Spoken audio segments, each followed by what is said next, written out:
Hello friends, திலகா கிச்சன்லேருந்து திலகா பேசுகிறேன். இன்றைக்கி நம்ம மண்சட்டி சீசனிங்கு ஏற்கனவே வீடியோ போட்டிருக்கேன். இருந்தாலும் கொஞ்சம் புது சப்ஸ்கிரைபர்லாம் வந்திருக்கிறதுனால அவங்களுக்கும் யூஸ் ஆகுமே அப்படின்னு சொல்லிட்டுன்னு வெயில் காலம் வர ஆரம்பிச்சிச்சு இல்லைங்களா. அதுக்கு முன்னாடி இந்த மாதிரி பாத்திரங்கள்லாம் நம்ம முன்கூட்டியே ரெடி பண்ணி வச்சிட்டோம்னா நம்ம சமைக்கும் போது வெயிலில் அதிகப்படியாக நிற்க வேண்டிய பிரச்சனை இருக்காது. அதனால் இந்த சீசனிங்கை நம்ம இப்போவே ரெடி பண்ணி வச்சுக்கலாம். ஃபஸ்ட்டு 2 நாள் நம்ம அரிசி கழுவின தண்ணியிலையோ இல்லை சாதாரண தண்ணியில் ஒரு அன்னகுண்டாவில் போட்டு இது ரெண்டுத்தையும் ஊற போட்டு வச்சிட்டோம். டெய்லி ஒரு முறை அந்த தண்ணி கீழே ஊற்றிட்டு திருப்பியும் ஊற போட்டு இந்த மாதிரி வச்சுருக்க இந்த மாதிரி நார் எடுத்து நல்லா தேய்ச்சிட்டு வாஷ் பண்ணி எடுத்துக்கிட்டு தேங்காய் எண்ணெயை இந்த சட்டியில் நல்லா தடவி வெயிலில் காய வச்சுருங்க. காய வச்சுட்டு காஞ்ச பிறகு இப்போ நம்ம சீசன் பண்ண போகிறோம். நான் ஆல்ரெடி பண்ணி வச்சுட்டேன். தண்ணியில் போட்டு ஊற வச்சு தேங்காய் எண்ணெயை போட்டு வெயிலில் வச்சும் எடுத்துட்டேன். இப்போ இதை ஒரு வாட்டி வாஷ் பண்ணிவிட்டு சீசன் பண்ணலாம்.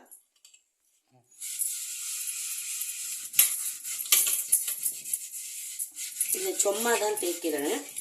ஃபஸ்ட்டு நம்ம எதுவுமே போட்டு வாஷ் பண்ண வேண்டாம். சும்மா போட்டு தேய்ச்சி எடுத்தாலே போதும். அந்த மணல் அழுக்கெல்லாம் வந்துடணும்.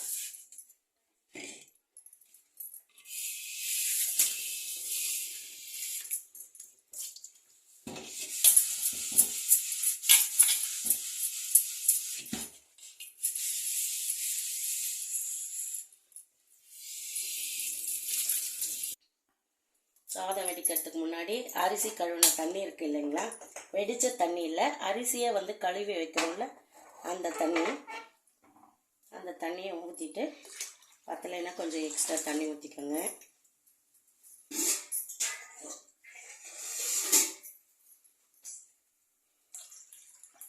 இது வரைக்கும் ஊற்றிக்கலாம்.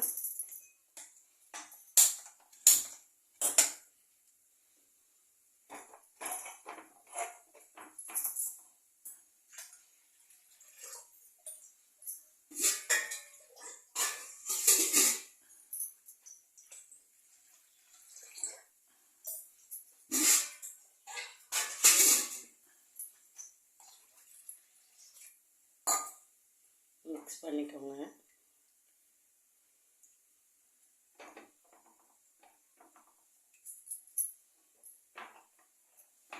தண்ணி நல்லா சூடாகி கொதி வரட்டும். தீ ஃபுல்லாக வைக்க வேண்டாம். கொஞ்சம் அந்த சட்டியில் வெளியே வராத மாதிரி வச்சுக்கோங்க. கொதி வரட்டும். தண்ணி கொதிக்க போகிற ஸ்டேஜில் இருக்குது. ஒரு மாதிரி வாசனை வருது. புது மண் சட்டியில் நம்ம எப்போவுமே இதுதான் ஃபஸ்ட் டைம் வைக்கிறோம் இல்லையா அடுப்பில். அதை ஊற வச்சுட்டு தேங்காய் எண்ணெய் தடவி வச்சுருக்கோம்ல, அந்த புது சட்டி எந்த சட்டி வச்சாலும் அந்த மாதிரி ஸ்மெல் வராதான் செய்யும். அதுக்கப்புறம் சரியாக போய்டும். இப்போ இந்த தண்ணி கொதித்து வந்ததுனால அதுக்கப்புறம் நம்ம சமைக்கும் போது அந்த வாசனை வராது. தளன்னு கொதிக்க வேண்டாம், சும்மா லைட்டாக கொதி வரட்டும்.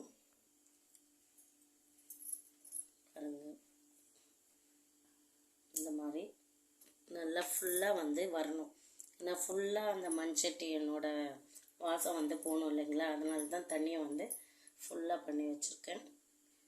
ஆவி வருது. ஒரு கொதி வந்த உடனே ஆஃப் பண்ணிடலாம். இப்போ ஆஃப் பண்ணிடலாம். கொதி வருது, கீழே பொங்கிடும். ஓ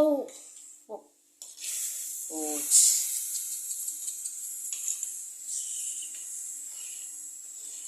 நம்ம வெயிலுக்கு முன்னாடி இதெல்லாம் க்ளீன் பண்ணோம்னு நினச்சா ஸ்டவ்வை க்ளீன் பண்ணுற வேலையாகிடுச்சு. சரி, இப்போ இதை ஆஃப் பண்ணிட்டேன். அதே மாதிரி இதையும் அது பொங்கி வரும்போது ஆஃப் பண்ணிடலாம். இன்னும் கூட கொதிக்குது பாருங்கள் அந்த சட்டியில். அதுதான் மண் சட்டியோட மகிமை. ஸ்டவ்வை ஆஃப் பண்ணிட்டேன். இப்போ நல்லா கொதிக்கி. இப்போ இதுவும் கொதி வருது. பொங்கறதுக்கு முன்னாடி ஆஃப் பண்ணிடலாம். இப்பவும் பொங்கி வந்துடும் இதுவும். ஏய் ஏய்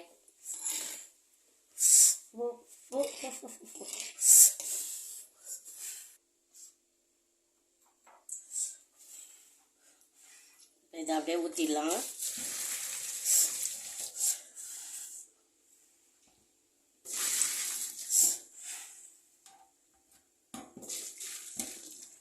கொஞ்ச நேரம் சட்டி ஆறட்டும், அப்புறம் வாஷ் பண்ணிக்கலாம்.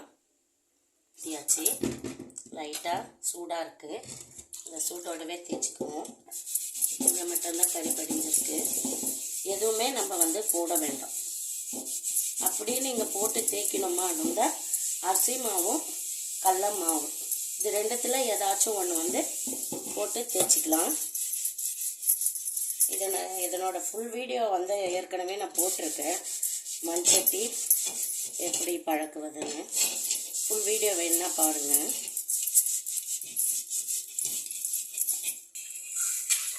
நல்லா வாஷ் பண்ணியாச்சு. இப்போ இது ரெடி ஆயாச்சு. வெயில் இருந்தால் வெயிலில் காய வச்சுட்டு எண்ணெய் பூசி வச்சுட்டு நம்ம எப்போ சமைக்கிறோமோ அப்போ இனிமேல் யூஸ் பண்ணிக்கலாம். இதை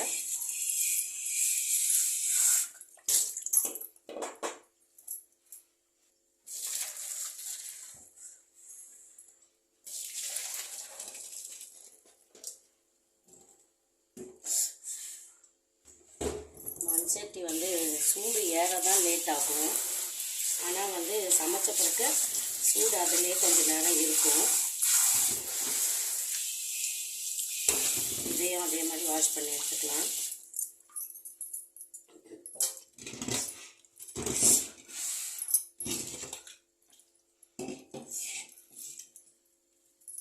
சூடாக இருக்கு.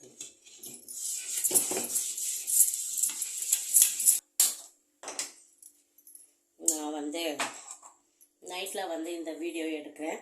இப்போ நம்ம சூரிய வெளிச்சத்துக்கு ஒன்றும் பண்ண முடியாது. அதனால் ஸ்டவ் ஆன் பண்ணி சிம்மில் வச்சுட்டு லைட்டாக வந்து சட்டியை சூடு பண்ணி எடுத்துக்கிறேன். கடாயும் அதே மாதிரி லைட்டாக சூடு பண்ணி எடுத்துக்கிறேன்.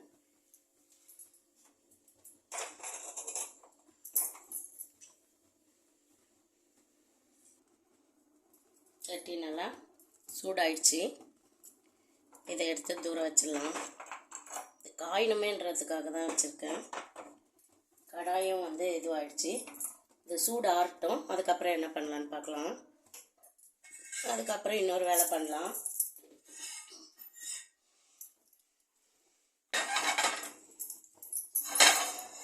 தோசை தவாவை க்ளீன் பண்ண போகிறோம். இந்த மாதிரி சீக்கிரம் க்ளீன் பண்ணிட்டோம்னா வெயில் காலத்தில் தோசை ஊற்றும் போது ஒட்டுது, பிடிக்குது, வரல அப்படின்னு சொல்கிற டென்ஷன் இல்லாமல் வெயில் காலத்தில் சமையல் கட்டை விட்டு சீக்கிரம் போகிற மாதிரி அதுக்கு முன்கூட்டியே உஷாராக வந்து நம்ம இதெல்லாம் க்ளீன் பண்ணி வச்சுக்கலாம். எப்போ கடைசியாக க்ளீன் பண்ண ரொம்ப அடி வாங்கிக்குது? நீங்களும் சொல்லிட்டு தான் இருந்தீங்க வீடியோ பண்ணும்போது, தோசை விடும்போதெல்லாம் அசிங்கமாக்குதுன்னு. நம்ம வீட்டில் பொழுதன்னைக்கும் தோசை சப்பாத்தி எல்லாம் காலை ஒரு வேளை டிஃபனு, நம்ம வீட்டில் 2 வேளை டிஃபனு. நான் என்ன பண்ணுறது? அதனால் தவா ரொம்ப அடி வாங்கிடுச்சு. சரி, அதுக்கு தான் இப்போ க்ளீன் பண்ணிவிட்டு வச்சிட்டோம்னா ஃப்ரீயாக இருக்கும். நல்லா வந்து தவா வந்து தகன்னு காயணும். நல்லா காயிட்டோம். இது வந்து 2024 க்ளீன் பண்ணது. ஒரு 6 மாதம் ஆயிருக்கும்னு நினைக்கிறேன். 6 மாதத்துக்கு ஒரு வாட்டி க்ளீன் பண்ணிடணும். காயிட்டோமா?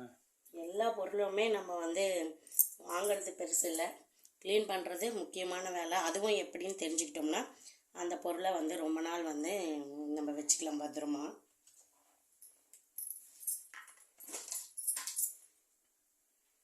எண்ணெய் சூடாக இருக்குது.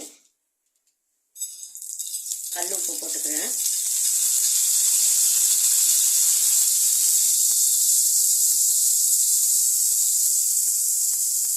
நல்லா போட்டுக்கோங்க. எல்லாமே வந்து நம்ம க்ளீன் பண்ணிட போகிறோம். இதை முடித்த உடனே ஸ்டவ்வும் க்ளீன் பண்ணிடலாம்.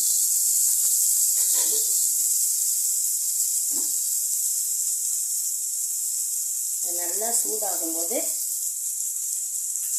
வந்து அதை தேய்ச்சி விட்டிங்கன்னா ஈஸியாக வந்துடும். தோசை தவா க்ளீன் பண்ணுற வீடியோவும் போட்டிருக்கேன்.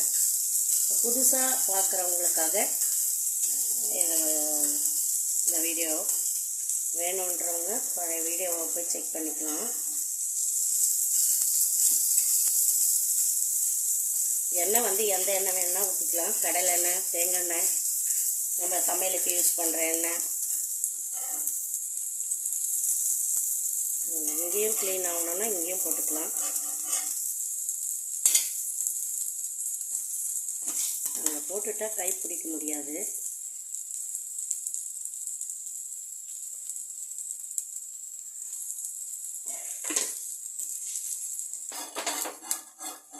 தவா காய காய உங்களுக்கு இந்த மாதிரி வந்துடும். அந்த நம்ம ஊற்றுற எண்ணெய், சப்பாத்தி சுடும்போது மாவு அதெல்லாம் நின்றுடும் இல்லைங்களா.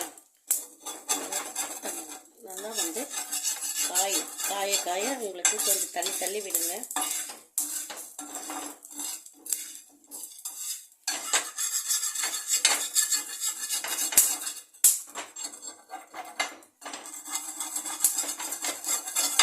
மேலே படாமல் பார்த்துக்கணும். ஏன்னா செம்ம சூடாக இருக்கும். இந்த அழுக்கு மேலே பட்டுச்சுன்னா அவ்வளோதான்.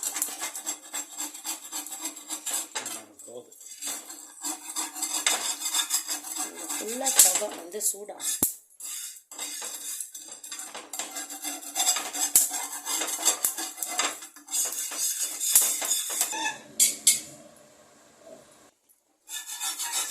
இப்போவே வெயில், இப்போவே வேர்த்து ஊற்றுது. இதுக்கப்புறம் எங்கெங்க இதெல்லாம் பண்ணுறது?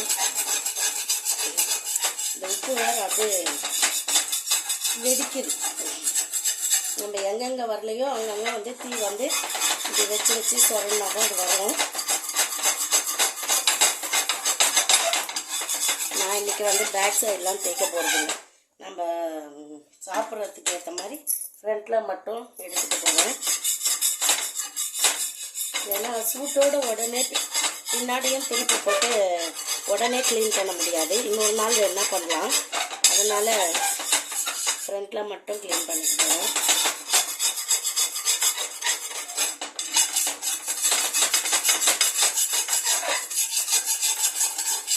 சூடு ஏற ஏற அந்த அழுக்கு வந்து அப்படியே வரும்.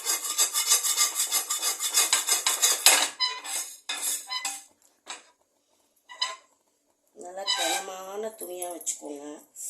துணி ரொம்ப சூடாக இருக்கு.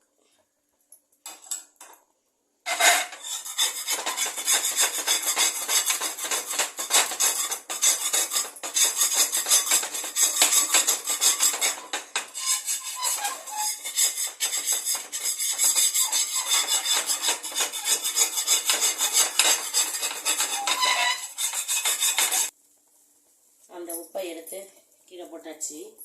ரொம்ப தீஞ்சிச்சு.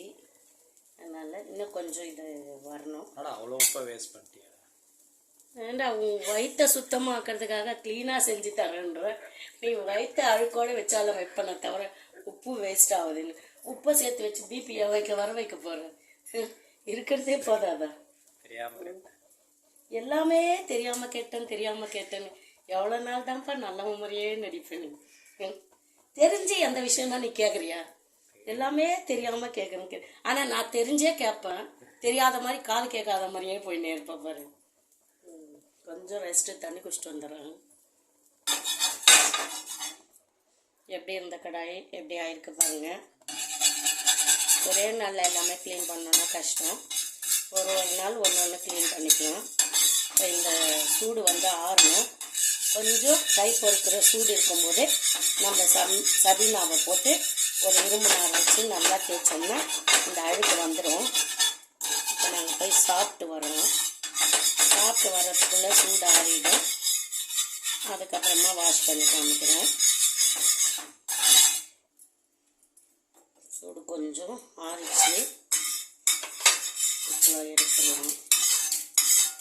நான் ஃபஸ்ட் டைம் இந்த மாதிரி வீடியோ போடும்போது ஒருத்தர் கமெண்ட் பண்ணாங்க, ஞாபகம் இருக்காங்க. இந்த இது பண்ணுறதுக்கு காசு கொடுத்து வாங்கிக்கலாம். இவ்வளோ வேலையா இதுக்கு, இதை தூக்கி போட்டு புதுசாக வாங்கிக்கலாம்ல. இப்போ நீங்கள் புதுசாக வாங்கினாலும் உடனே ஒன்றும் அப்படியே ஊற்ற முடியாது இல்லை. அதையும் நம்ம சீசன் பண்ணி தானே பண்ணணும். அப்படின்னு நம்ம போடணும்னு நினச்சோம்னா எல்லாமே தூக்கி தூரம் போட்டுடணும். அப்புறம் நான் என்ன மாதிரி ஹவுஸ் ஒய்ஃப் உங்களுக்கு என்ன வேலை? அதனால் வந்து எதையுமே யூஸ் பண்ண முடிகிற அளவு யூஸ் பண்ணிவிட்டு முடியாதுன்ற பட்சத்தில் தூக்கி தூரம் போடலாம். இது வந்து நம்ம உடம்புக்காக தான் க்ளீன் பண்ணுறோம். கொஞ்சமாக தண்ணி வச்சுக்கோங்க. சூடாக இருக்குது பார்த்து.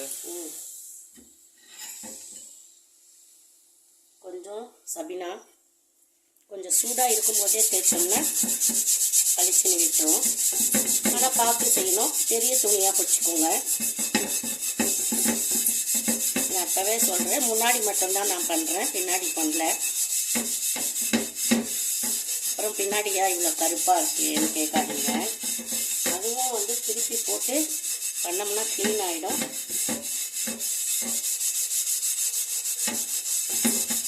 அது நான் இன்னொரு நாள் பண்ணிப்பேன். நல்லா உங்களால் எவ்வளோ அழுத்தம் கொடுக்க முடியுதோ அந்த அளவு தேய்ச்சிக்கோங்க இரும்பு நார் வச்சு. கை மட்டும் பார்த்து உங்கள் கை எவ்வளோ சூடு பொறுக்க முடியுமோ அந்த அளவு வச்சு செய்வீங்க. இல்லை ஆத்துக்கார் கொஞ்சம் ஹெல்ப் பண்ணுறேன் அப்படின்னு சொன்னால் அவரையும் வச்சுக்கலாம். அப்போ தான் தெரியும். தோசை முருவலாக ஊற்றி கொடு, தோசையா இப்படி வருது அப்படின்லாம் கேட்குற ஆம்பளைங்கிட்ட இந்த மாதிரியெல்லாம் நாங்கள் கஷ்டப்படுறோம்ப்பா, க்ளீன் பண்ணி உனக்கு தோசை பொறுப்பாக சுட்டு தரோம் அப்படின்னு சொல்லும்போது அந்த தோசை வந்து ஃபஸ்ட்டு தோசைலாம் சரியாக வரலைன்னா கூட நம்மளை திட்ட மாட்டாங்க. எதையுமே ப்ராப்பராக செஞ்சால் கரெக்டாக வரும். வாஷ் பண்ணிக்கலாம்.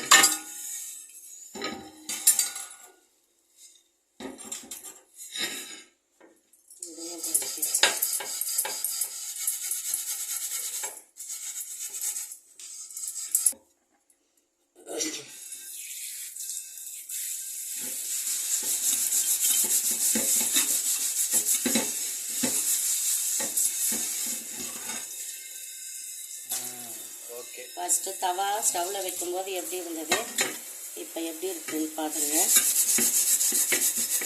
இல்லைப்பா என் திறமையை நான் நல்லா காமிப்பேன் அப்படின்னு சொன்னால் இன்னும் கூட நம்ம கொஞ்சம் ஸ்டவ்வில் வச்சு இதே மாதிரி உப்பை போட்டு தேய்ச்சோம்னா வந்துடும்.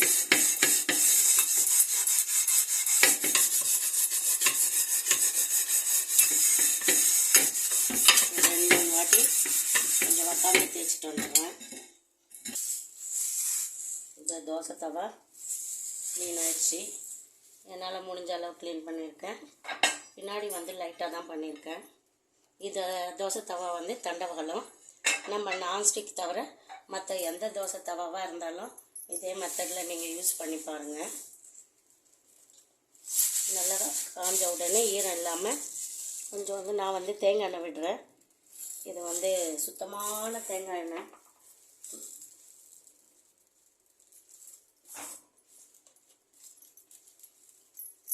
எண்ணெய் வந்து ஜிகிண்ட் இல்லாமல் இருக்கணும். முக்கியமாக நல்லா பூசி வச்சிடலாம். இந்த மாதிரி பூசி வச்சுட்டு இனிமேல் எப்போ சமைக்கணுன்னாலும் ஸ்ட்ரைட்டாக நீங்கள் துடைச்சிட்டு சமைக்க ஆரம்பிக்கலாம். ஃபஸ்ட் டைமு பின்னாடியும் பூசி வைங்க. அப்புறம் தேவையில்லை. பின்னாடி வந்து லைட்டாக பூசினா போதும் மண்சட்டிக்கு. ஏன்னா அடுப்பில் வைக்கும்போது அந்த எண்ணெய் வந்து தீஞ்சு ஸ்மெல் வரும். அதனால் லைட்டாக பூசி வைங்க. உள்ளே மட்டும் நல்லா பூசிக்கலாம். இந்த சட்டியும் அதே மாதிரி பூசிடலாம். நல்லா உள்ளே பூசிக்கோங்க. இது அப்படியே காஞ்ச உடனே இழுத்துக்கும். எண்ணெய் பூசின தடமே தெரியாது உங்களுக்கு. தோசை தவாலையும் நல்லா பூசிக்கலாம் எல்லா இடத்துலையும். அப்புறம் ஃபஸ்ட்டு தோசை வந்து ஒட்டாமல் வரும். பாருங்கள், பின்னாடியும் பூசி வச்சுட்டேன். உடனே இழுத்துக்கிது பாருங்கள்.